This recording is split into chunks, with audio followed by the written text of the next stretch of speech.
नमस्कार। कभी सोचा है कि क्या किसी एक राज्य का चुनाव पूरे देश में डेमोक्रेसी का भविष्य तय कर सकता है?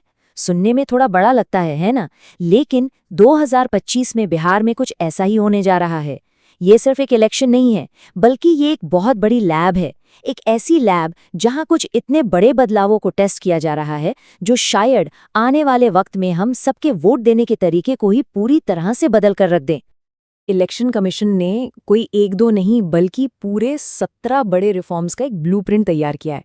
और ये शायद इंडियन इलेक्शंस की हिस्ट्री में एक साथ किए गए सबसे बड़े बदलावों में से एक हो सकता है। तो सबसे बड़ा सवाल यही उठता है कि क्या ये 17 बदलाव सिर्फ बिहार तक ही सीमित रहेंगे, या फिर हम असल में इंडियन डेमोक्रेसी के एक नए चैप्टर की शुरुआत देख रहे हैं।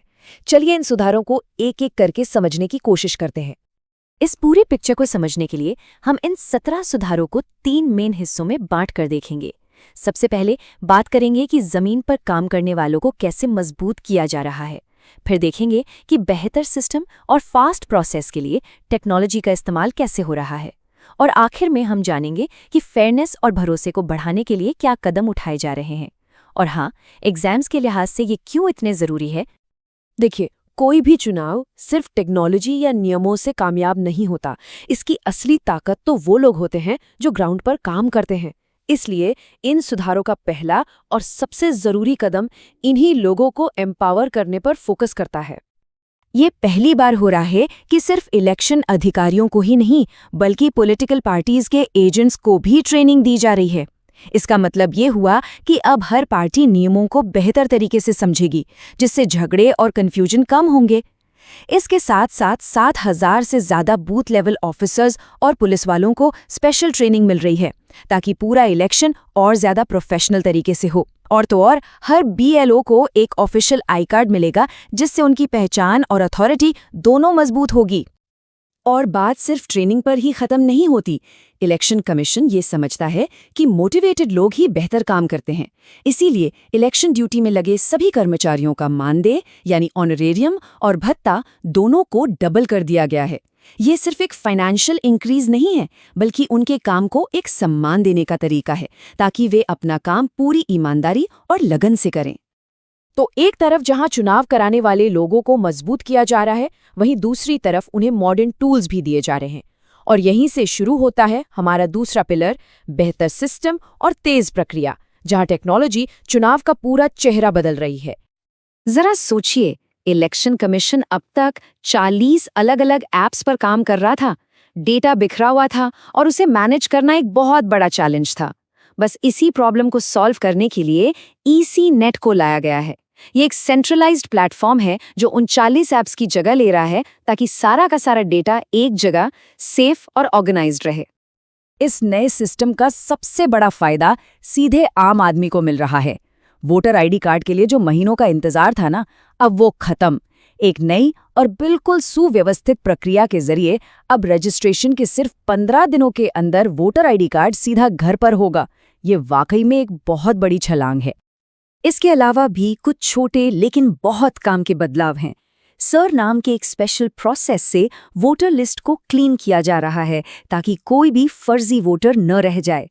जो वोटर स्लिप मिलेगी वो पहले से ज्यादा साफ सुथरी और समझने में आसान होगी। और हाँ, अब वोट डालने जाते वक्त मोबाइल फोन की टेंशन नहीं लेनी पड़ेगी, क्योंकि हर बूथ पर उसे जमा करने के लिए एक काउंटर भी होगा।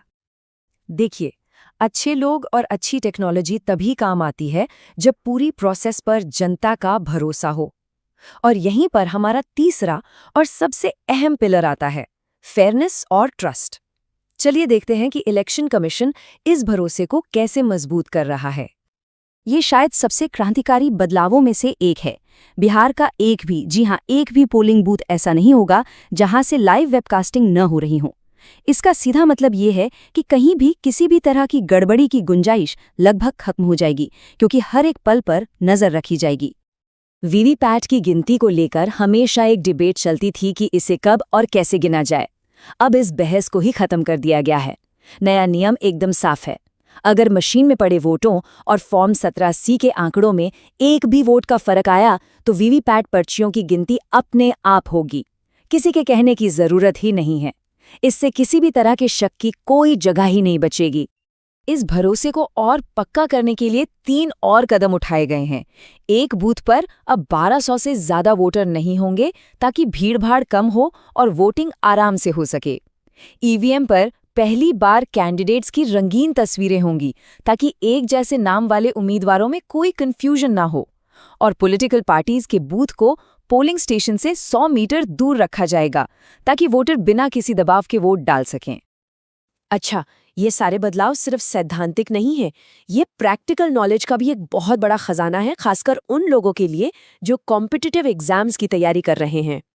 अगर कोई करंट अफेयर्स या इंडियन पॉलिटी पढ़ रहा है तो ये सुधार उसके लिए बहुत ज़रूरी है, चाहे वो एसएससी हो, यूपीएससी या कोई भी स्टेट लेवल का एग्जाम हो। इलेक्शन कमीशन के इन नए कामों से सीधे सीधे सवाल बनने की पूरी संभावना है। जैसे एक सीधा सा सवाल बन सकता है कि भाई बिहार चुनाव 2025 के लिए इलेक्शन कमीशन ने कितने नए सुधारों की घोषणा की है, तो ये नंबर याद रखना बहुत ज़रूरी है। जवाब है 17।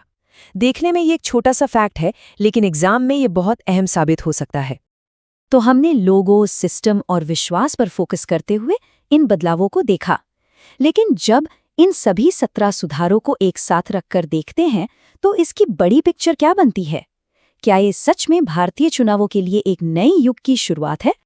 तो यही है बिहार का ब्लूप्रिंट। सबसे पहले चुनाव कराने वाले लोगों को एम्पावर करना, दूसरा टेक्नोलॉजी से सिस्टम को बेहतर बनाना और तीसरा ट्रांसपेरेंसी से जनता का विश्वास जीतना। ये 3 पिलर्स मिलकर इंडियन इलेक्शंस के फ्यूचर का एक मजबूत मॉडल तैयार करते हैं।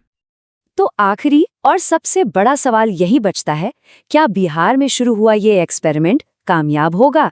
और अगर ये कामयाब होता है तो क्या हम जल्द ही पूरे देश में चुनाव इसी नए और बेहतर तरीके से होते हुए देखेंगे? इस पर नजर बनाए रखना वाकई बहुत दिलचस्प होगा।